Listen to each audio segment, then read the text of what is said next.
ನಮಸ್ಕಾರ ವೀಕ್ಷಕರೇ, ಮಹಾಯುದ್ಧ ನ್ಯೂಸ್ಗೆ ಸ್ವಾಗತ. ಸರ್ಕಾರಿ ಹೊರಗುತ್ತಿಗೆ ನೌಕರರ ಸಂಘ ಜಿಲ್ಲಾ ಘಟಕ ಬಾಗಲಕೋಟೆ ವತಿಯಿಂದ ಕನಿಷ್ಠ ವೇತನ ಕೂಡಲೇ ಜಾರಿ ಮಾಡಬೇಕು ಹಾಗೂ ಕಾಯಂ ಅಥವಾ ನೇರ ಪಾವತಿಗಾಗಿ ಹೋರಾಟವನ್ನು ಹಮ್ಮಿಕೊಳ್ಳಲಾಗಿತ್ತು.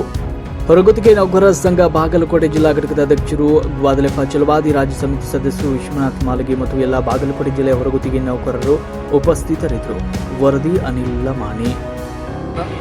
ನಾನು ನಿಮ್ಮ Mahayuddha TV channel reporter Anil Lamani ಮಾತಾಡೋದು. ಇವತ್ತು ನಾವು DC ಆಫೀಸಿಗೆ ಬಂದಿದ್ವಿ ಬಾಗಲಕೋಟೆಯಲ್ಲಿ. ಬಂದಾಗ ಇಲ್ಲೊಂದು ಸ್ಟ್ರೈಕ್ ಮಾಡ್ತಾಯಿದ್ರು, ಹೋರಾಟ ಮಾಡ್ತಾಯಿದ್ರು. ಅದ್ರ ಸಂಬಂಧ ಹೇಳಿ ನಾವು ಅಣ್ಣವ್ರ ತಮ್ಮ ಹೆಸರು ಏನಂದ್ರೆ ನಾನು ವಿಶ್ವನಾಥ್ ಮಾಳಿಗೆ ಅಣ್ಣವ್ರ ಜೋಡಿ ಮಾತಾಡುವಂಥ ಪ್ರಯತ್ನ ಮಾಡೋಣ. ಅದಕ್ಕೆ ವಿಶ್ವನಾಥ ಮಾಳಿಗೆ ಅಣ್ಣವ್ರು ಇದ್ರ ಬಗ್ಗೆ ಏನೈತಿ ಅದರ ಬಗ್ಗೆ ಎಲ್ಲವೂ ವಿಷಯಗಳನ್ನು ಹೇಳ್ತಾರೆ. ಹೀಗಾಗಿ ನಮ್ಮೆಲ್ಲ ಕಾರ್ಯಕರ್ತರು ಕೂಡ ಬಂದಿದ್ದಾರೆ. ಅದಕ್ಕೆ ಹೇಳಿ ನಾವು ಇವತ್ತು ಬಂದಿದ್ದೀವಿ.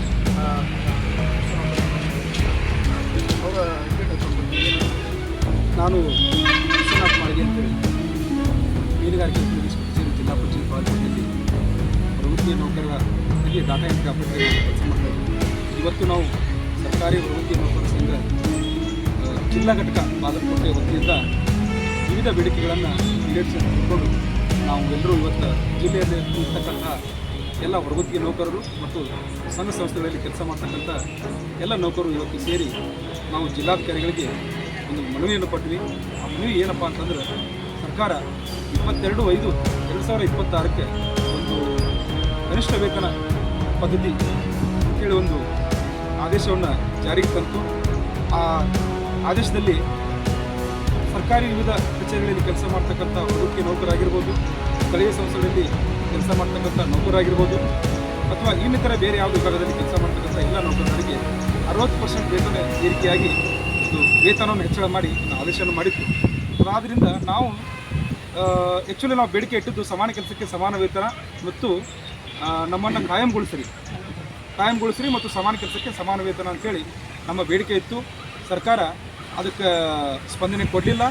ಒಂದು ಸ್ವಲ್ಪ ಏನೋ ಒಂದು ಸ್ವಲ್ಪ ಇದ್ದಿದ್ರಲ್ಲೇ ಒಂದು ಸ್ವಲ್ಪ ನಿಟ್ಟುಸಿರು ಬಿಡುವಂತಂತೇಳಿ ಒಂದು 60% ಏರಿಕೆ ಮಾಡಿ, ಅಂದರೆ ಈಗ ಒಂದು ಸಾಧಾರಣವಾಗಿ 10,000 ತೊಗೊಳ್ತಕ್ಕಂಥವ್ರು ಒಂದು 15,000 16,000 ಅಷ್ಟೇ ಒಂಚೂರು ಏರಿಕೆ ಮಾಡ್ತು. ನಾವು ಅದರಲ್ಲೇ ಸಮಾಧಾನ ಪಟ್ಟು ನಮ್ಮ ಕೆಲಸಗಳನ್ನು ನಾವು ಮುಂದುವರಿಸಿದ್ವಿ.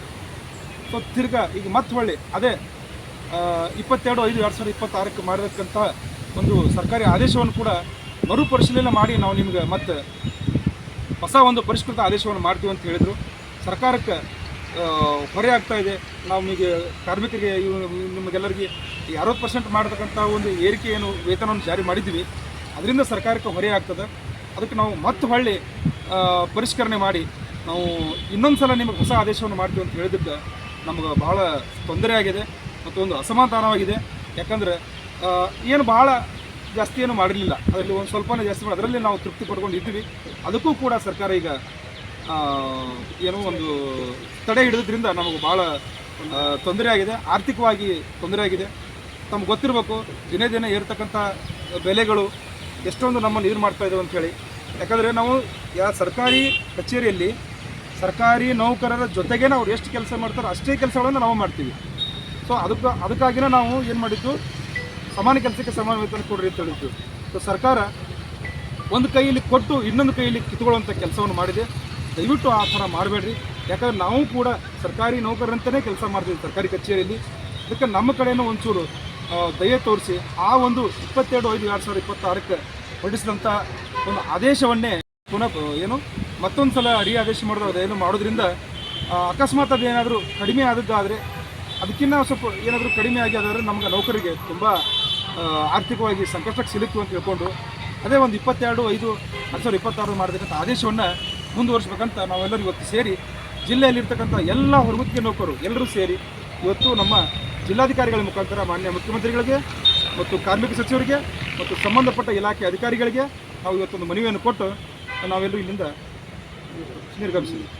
ಒಳ್ಳೆಯ ಅಣ್ಣವ್ರ ಜೋಡಿ ಮಾತಾಡೋದಕ್ಕೆ ನಮ್ಗೆ ಭಾಳ ಇದು ಆಯಿತು. ಮಾನ್ಯ ಮುಖ್ಯಮಂತ್ರಿಗಳು ಕಾರ್ಮಿಕರ ಇದ್ರ ಬಗ್ಗೆ ಗಮನಿಸಬೇಕಂತ ಹೇಳಿ ನಾವು ಕೂಡ ನಮ್ಮ ಮಹಾಯುದ್ಧ ಟಿವಿ ಚಾನಲ್ನಿಂದ ಇದ್ರ ಬಗ್ಗೆ ವ್ಯಕ್ತಪಡಿಸ್ತೀವಿ. ಹೀಗಾಗಿ ಅಣ್ಣವ್ರಿಗೆ ತುಂಬ ಥ್ಯಾಂಕ್ ಯು.